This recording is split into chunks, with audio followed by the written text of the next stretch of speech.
Pixar. Whether you're young or whether you're old, we've all enjoyed a Pixar movie. Some of the greatest movies of all time, not just animated, are Pixar movies.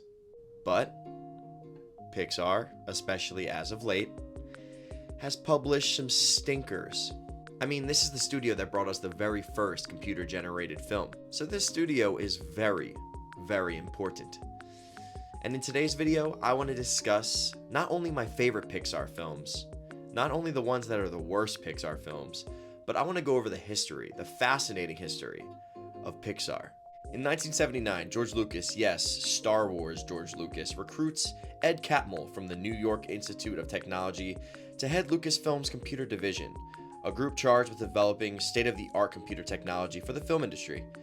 Lucas's wish list: a digital nonlinear film editing system, a digital nonlinear sound editing system, a laser film printer, and further exploration of computer graphics. The following year, he is joined by Alvy Ray Smith, who was hired as Director of Computer Graphics Research. From the year 1982 to 1983, the computer division completes the Genesis Effect sequence from Star Trek II: The Wrath of Khan. The scene, which shows an initially lifeless planet being rapidly transformed by lush vegetation, is the first completely computer animated sequence in a feature film. The computer division's graphics group creates their first film resolution image, The Road to Point Reyes. Near the end of the year, animator John Lasseter is invited to come up to the Bay Area to do some freelance work with the graphics group.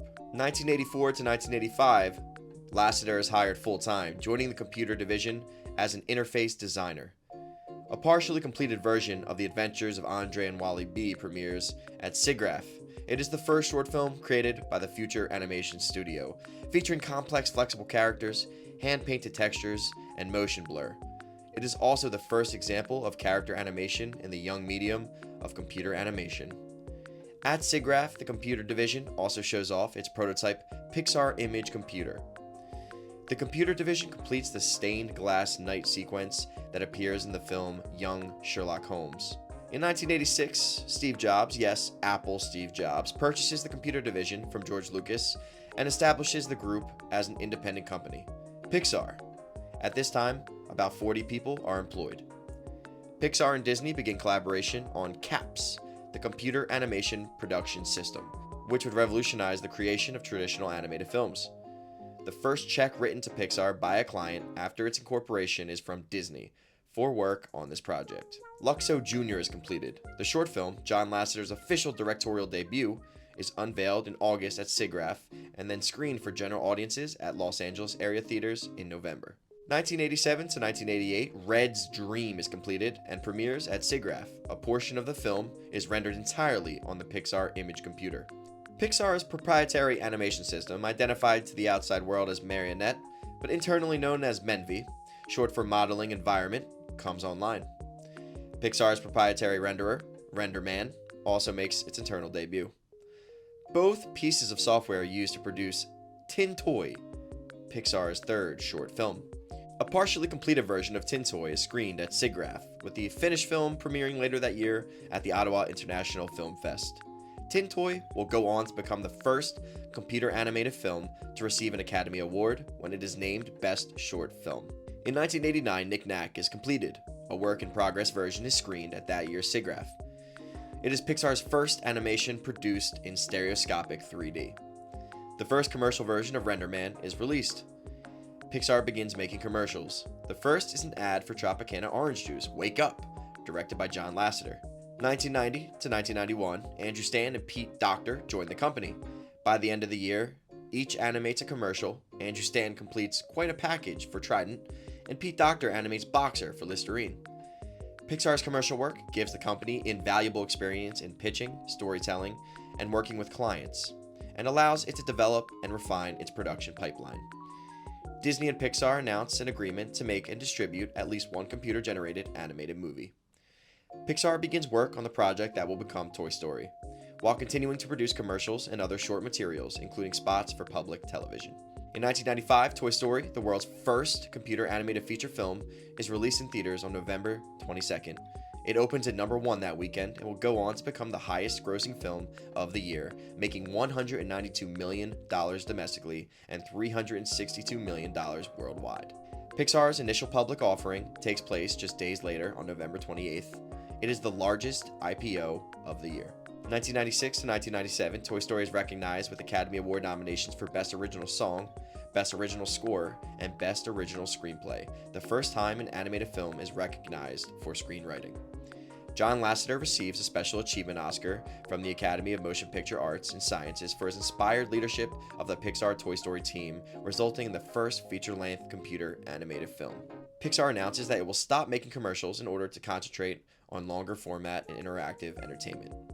The Walt Disney Studios and Pixar Animation Studios announced an agreement to jointly produce 5 movies over 10 years. And that right there is the short, simple rundown on how Pixar came to be. And I find this fascinating because despite being a giant Pixar fan, despite being a giant George Lucas fan, I never knew that Pixar started out in 1979 as a part of Lucasfilm. I find that fascinating. And despite me knowing that Steve Jobs was involved on the ground floor of Pixar, I find it really cool that George Lucas passed it on to Steve Jobs, of course for financial reasons, but I find that symbolic baton pass of technology really fascinating between two really iconic men in modern history. I also find it really interesting that Pixar refined their craft by making commercials. It's brilliant. Make money while also refining your craft. Some of the first Pixar work, a Tropicana commercial, a Listerine commercial, a Trident gum commercial. It's really interesting stuff. And now we get to the portion of the video that is concrete fact, that is inarguable. It's my opinion. We're going to talk about the top 5 Pixar movies, and I'm going to cheat actually. I'm going to do a top 7. I know it's an odd number, but I just can't leave out these 2 movies that I have to include in the best of the best, the creme de la creme, okay? So, starting out with number 7, we have Finding Nemo. I mean, Finding Nemo is just so classic. Incredible story about a father searching for his son. It's the first computer-generated film that takes place completely underwater, and the effects hold up fantastically. I think it still looks so crisp and clean all these years later. It's an incredible movie, one of the highest-grossing movies of all time, and Finding Nemo is just one of the movies that you can sit down with your little kid, and they can enjoy it, and then if you're an adult, you can really get a lot out of the deeper themes going on in the movie, like loss, and finding yourself and not being trapped in your own little bubble and leaving your comfort zone to figure out who you really are. And I think Finding Nemo is just a magical movie. So that's my number 7. Next at number 6, we have Coco. Coco is visually stunning. Coco has great original songs. You make me un poco loco. You make me un poco loco. All right. There's some amazing music going on. And the story is so touching. I mean, the ending, you will cry. Every single time you will cry because we can all relate to aging and we can all relate to losing people, and it's just a beautiful, touching film. And Coco, masterpiece. I mean, all 7 of these movies are masterpieces. Coco is a masterpiece. I love that movie. Plus, it teaches people about the culture in Mexico, about Dia de los Muertos, the Day of the Dead. You learn about that culture and how they celebrate it, and it's a pretty awesome way of celebrating the dead. You remember them and you enjoy the memories, and that's beautiful. So, love Coco. Next at number 5, we have Up, and Up is one of the movies that gets you in the first couple minutes. It emotionally takes a dagger and just stabs you right in the heart, and it twists the knife. But it's amazing. It's incredible. It's a great experience. It is a masterclass in storytelling.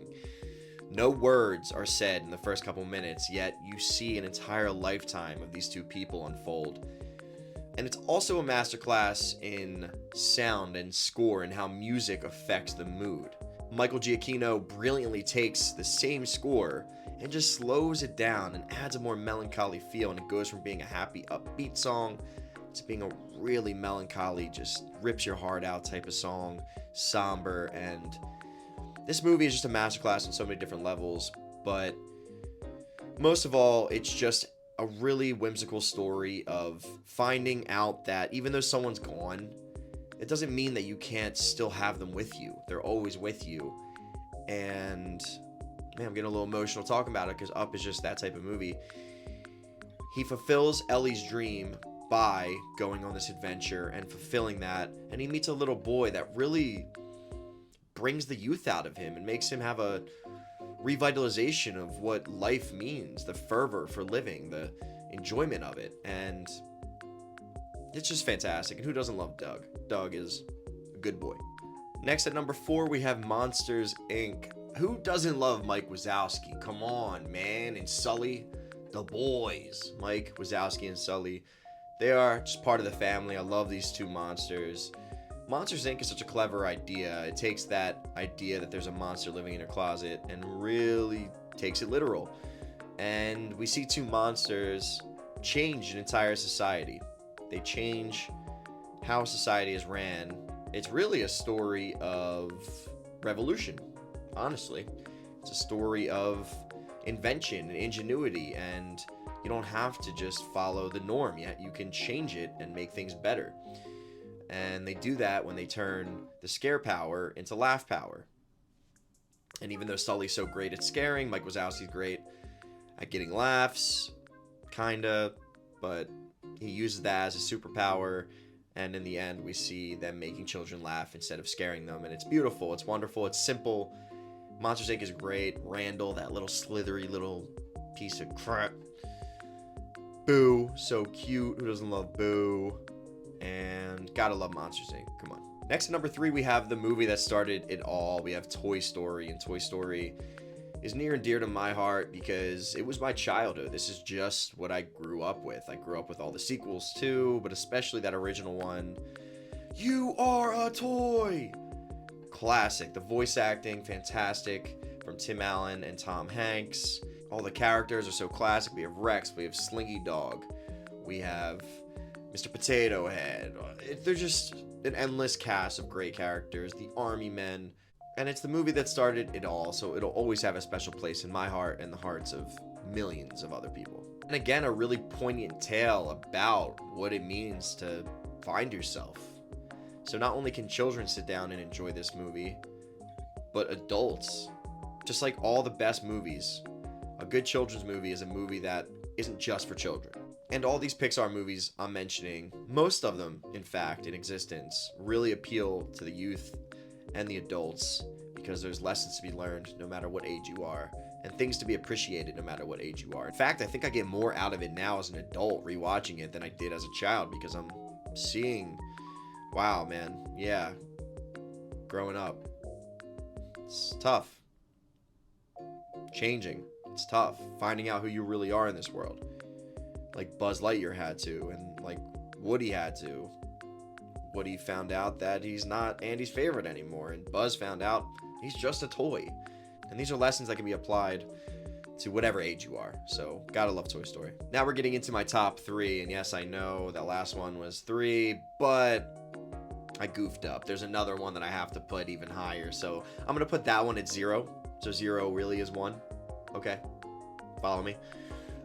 This is the number 2, which is really the number 3 best Pixar movie in my opinion, and that's The Incredibles. The Incredibles is incredible. It's the story of a family finding themselves, and you can see a theme here. All these movies are about finding yourself in this world, but this is a story about a washed up superhero that has to answer for the sins of his past. He tried to do the best he could when he was a superhero, but he really messed up with this one kid, and this one kid really took it personal and grew up to be a really messed up guy. And it's Mr. Incredible's fault that that happened. He didn't mean to, but he has to face that. And it's a really profound lesson for all of us that we may not mean for things to outcome a certain way, but it doesn't change the fact that if that's how they play out, then we have to answer for it and we have to deal with it. And that's what happens in The Incredibles. And Mrs. Incredible has to deal with going from being a superhero to just a housewife and answering the call to adventure. The children have to find themselves. Violet is so shy, and she finally is coming out of her shell, and visually there's cool little things they do, like throughout the movie Violet's hair keeps getting pushed further and further back. a visual clue that she's becoming more and more confident in who she is. And then Dash, him coming to terms with the fact that even though he could excel in sports and a lot of things he wants to do, he can't do it because it's not fair. It's not right. And there's just so many great things going on in The Incredibles, and it's just the perfect movie. It's arguably the greatest superhero movie of all time.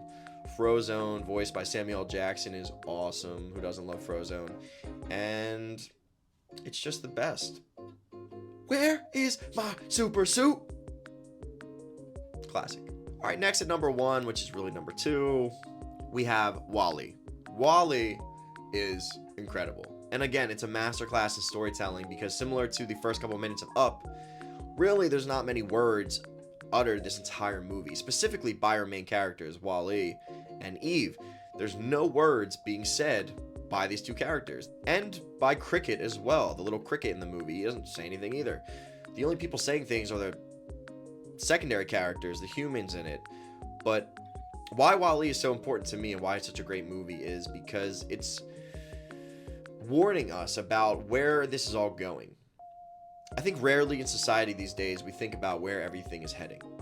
And WALL-E is so brilliant because it shows us if we don't stop our ridiculous consumer behavior, just throwing things away, we're gonna have a planet covered in debris and trash, and then we're gonna have to find a way to get off the planet. And it's also making a statement about how lazy humans are becoming, because the more technology we have, the simpler our lives become, and the more lazy we become. And we see the humans, they don't even know what it's like to walk. They're so fat, they're just blobs in a chair. They don't know what it's like to walk. They just drink all their meals. It's really, really depressing. And then when the humans kind of wake up out of that, they want to be human again. They want that human interaction, that human experience. And it's just a fantastic movie. And it's the only Pixar movie that includes a real human in it.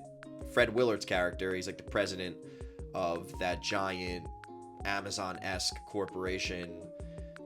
He's in it as a real human, and I thought that was awesome. But it's just warning us about where the future could be going. And along with that, it's just an incredible movie. So come on. And at number 0, which is really number 1, hopefully you're following me with this, we have Ratatouille. And Ratatouille is the best Pixar movie. The score, the characters, the story. It's just my favorite Pixar movie, and in my estimation, the most perfect Pixar movie. It's so beautiful visually to look at. The story, the narrative, Remy finding himself. He doesn't feel like he belongs in his community. And there's one scene in particular that gets me every single time, unlike any other scene in any other Pixar movie. And it's when Remy is scaling the building and he's going up. And then he gets to the very top and there's this gorgeous view of Paris. There's like a pink skyline, the Eiffel Tower, and he's just so overcome with emotion. He's finding out for the first time that he has been living in the sewers of Paris his entire life. And he's just so taken aback by this and so in awe. And the music scores and everything is just so perfect about that scene. And Ratatouille in general is just such a fantastic movie. And I love the ending with Ego, the food critic, who by tasting Remy's ratatouille is brought back to being a little kid scraping his knee. And I'm getting emotional again because talking about these movies is emotional. He's brought back to coming into his house and his mother making food and him crying and his mother comforting him and making him a plate of the ratatouille. And bringing us back to what it means to be a person. I mean, we grow up and then a lot of us are convinced that losing our childlike wonder of the world and who we were as children, that's maturing. But that's not maturing. Maturing is keeping those values, keeping that childlike wonder, but still having your priorities in order.